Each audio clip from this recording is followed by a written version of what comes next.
بسم اللہ الرحمن الرحیم۔ تمام سامعین و ناظرین کو میرا سلام پہنچے۔ آج میں آپ کے لیے ایک بہت خوبصورت کہانی لے کر آئی ہوں۔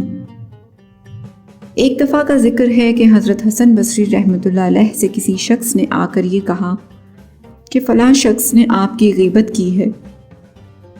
حضرت حسن بصری رحمۃ اللہ علیہ نے اسی وقت تازہ چوہارے منگوائے اور ایک طباق میں ان چوہاروں کو رکھ کر اسی شخص کے پاس بطور تحفہ بھیج دیا اور اسے کہلا بھیجا کہ میں آپ کا بہت شکر گزار ہوں کہ آپ نے میری غیبت کر کے اپنی نیکیوں کو میرے دفتر اعمال میں منتقل کر دیا ہے۔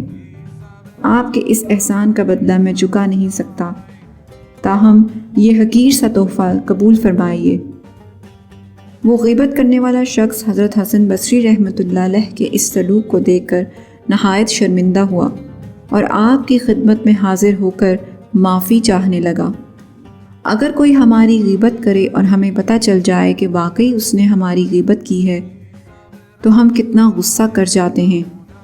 اس کہانی سے ہمیں یہ سبق ملتا ہے کہ کسی کی غیبت کرنے میں سراسر اپنا ہی نقصان ہے، اور جس کی غیبت کی جائے وہ شخص ہر حال میں فائدہ مند ہی رہتا ہے، اور غیبت کرنے والے کی نیکیاں اس شخص کو مل جاتی ہیں جس شخص کی غیبت کی جائے۔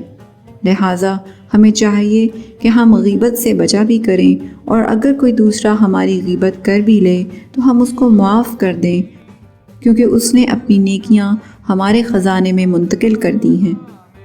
اس قصے سے ہمیں یہ بھی معلوم ہوتا ہے کہ اللہ کے نیک بندے برائی کا بدلہ برائی سے نہیں دیتے، بلکہ برائی کے بدلے میں نیکی ہی کرتے ہیں۔ امید ہے آپ کو یہ کہانی بہت پسند آئی ہوگی۔ اپنی رائے ہمیں ضرور بتائیے گا۔